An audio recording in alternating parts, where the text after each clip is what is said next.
It's Monday, the 26th of January 2026, and here are your newspaper headlines. The Trump administration's attempt to brand victims of federal shootings as domestic terrorists is facing a severe reality check following the killing of Alex Pretti on Saturday, January 24th, 2026. Pretti, a 37-year-old ICU nurse, was shot 10 times in 5 seconds by Border Patrol agents while he was pinned to the ground. While Homeland Security Secretary Kristi Noem claimed Pretti was brandishing a weapon to inflict maximum damage, bystander videos show him holding only his phone while attempting to protect a woman pushed to the ground by agents. The shoot first, labeled later strategy, previously used against Renee Good on January 7th, is finally alienating the GOP. Senators like Bill Cassidy have called the incident incredibly disturbing, while local Minnesota Republicans are demanding an end to Operation Metro Surge, labeling it as a threat to law enforcement credibility and gun rights.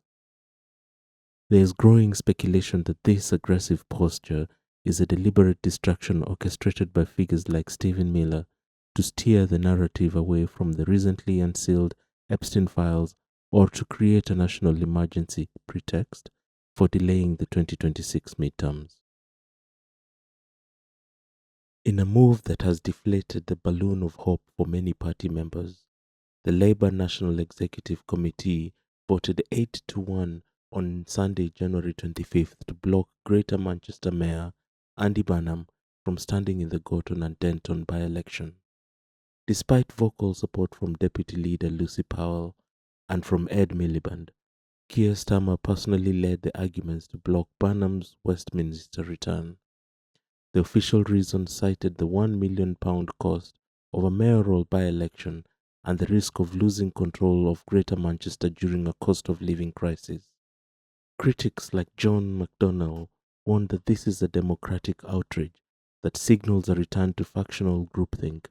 By blocking a popular figure like Burnham, Starmer risks being blamed entirely if Labour loses the seat to a surging Reform UK or the Greens.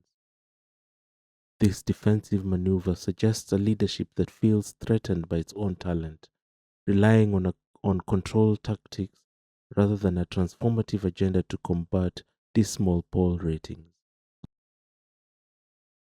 For the long-suffering fans at the Emirates, the 3-2 defeat to Manchester United on Sunday was a brutal return to the Arsenal of old.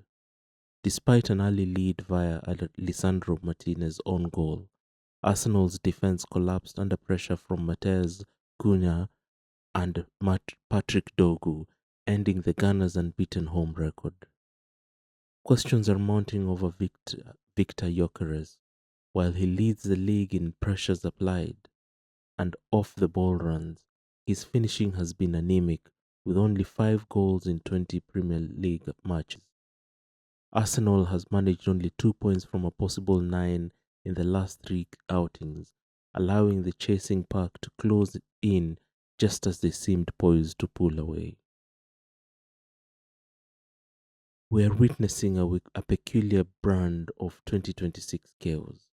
A US administration that treats its own citizens as combatants to shield itself from scandal, and a UK government so afraid of its own king over the water that it would rather risk a by-election loss than a leadership challenge.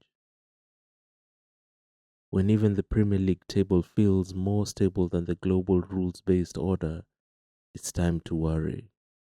Is the rhetoric of absolute immunity in Minneapolis and absolute control in Westminster two sides of the same coin? That is a few of the people that the leaders are supposed to serve.